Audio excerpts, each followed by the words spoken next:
My name is Margaret. I'm 79 years old.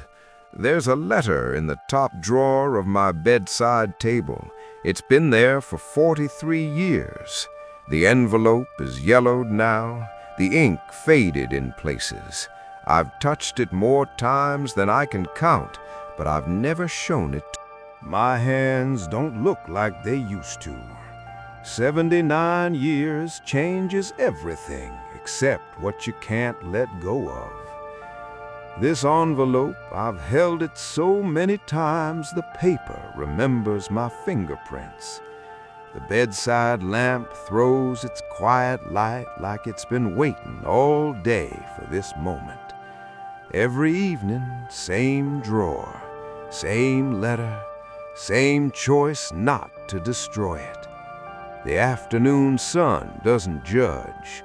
It just watches through the blinds while I hold on to what I should have burned decades ago. June 1968.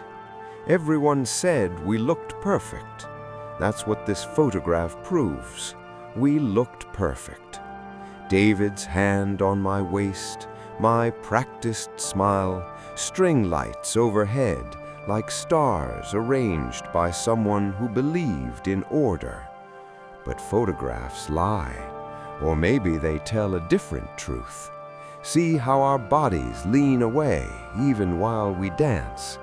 That's not love, that's choreography. I was 22 and I was performing my own wedding. This is Ben, 21 years old and sitting on campus steps like he owned the sunlight. Look at that smile. That's what unguarded looks like. That's what alive looks like. His guitar, his rumpled shirt, leaves falling around him like the world was celebrating just because he existed. My finger hovers over his face in this photograph because even now, even at 79, I'm afraid to touch it, afraid I'll smudge what little I have left of the person who made me feel like I could breathe. Loving you was the most real thing I've ever felt. Blue ink fading to ghost color on paper so thin you can see light through it. I've read these words maybe 100 times, maybe more.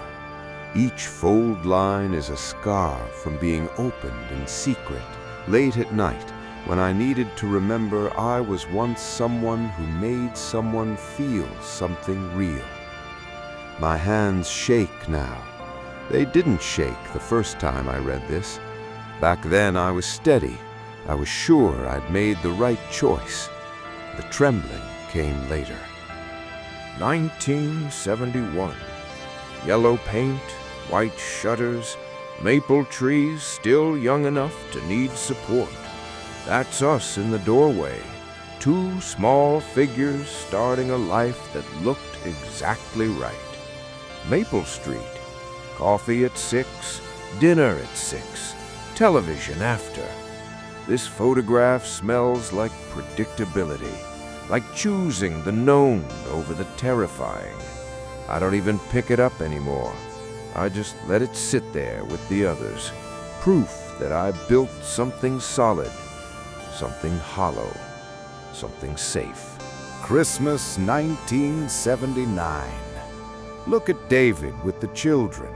He's completely present, kneeling in that ridiculous plaid shirt, entirely focused on their joy. Now look at me on the couch.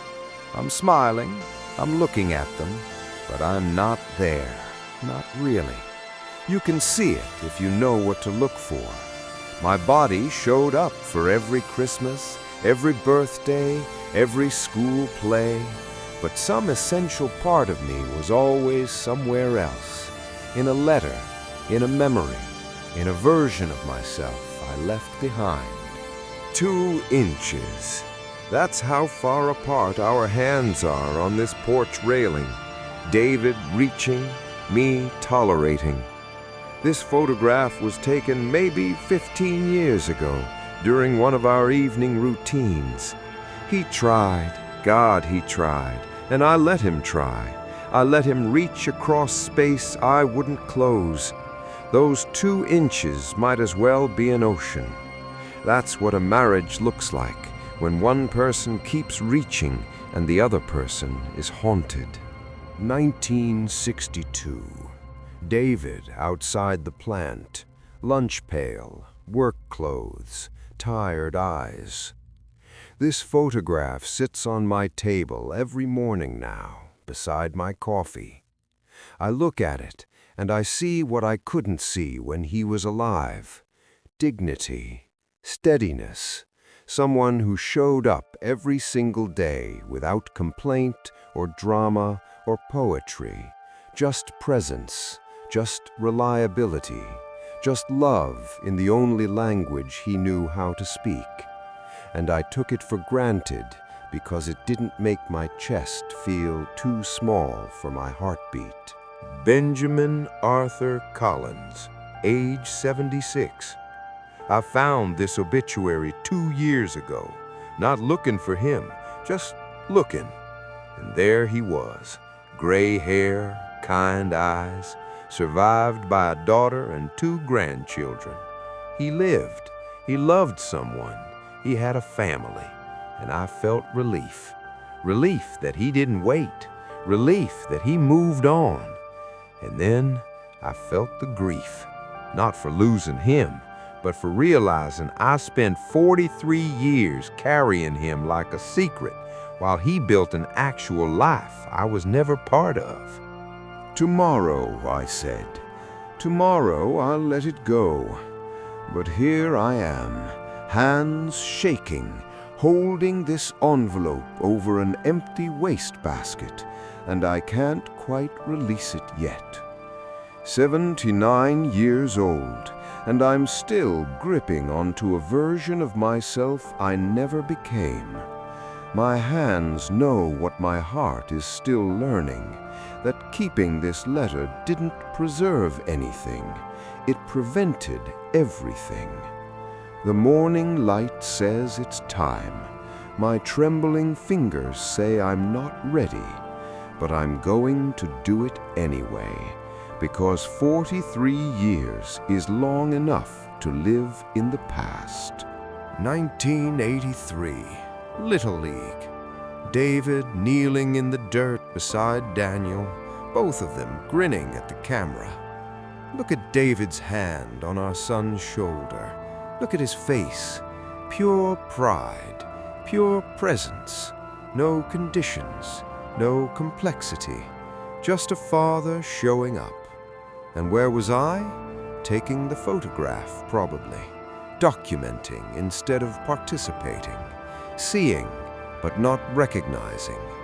This is what love looked like, and I missed it because I was looking for something that felt different. Every evening, same porch, same chairs, same coffee going cold. But look, the chairs don't angle toward each other. They face forward, parallel. That's what our marriage was. Parallel lines, never intersecting, never meeting. He'd try to talk, I'd nod. He'd reach for my hand, I'd let him hold it without holding back. 2 people sharing a porch, sharing a life, sharing decades, and still fundamentally alone. This photograph captures what our children couldn't see, what maybe even David couldn't name, the loneliness of being beside someone who's never fully arrived.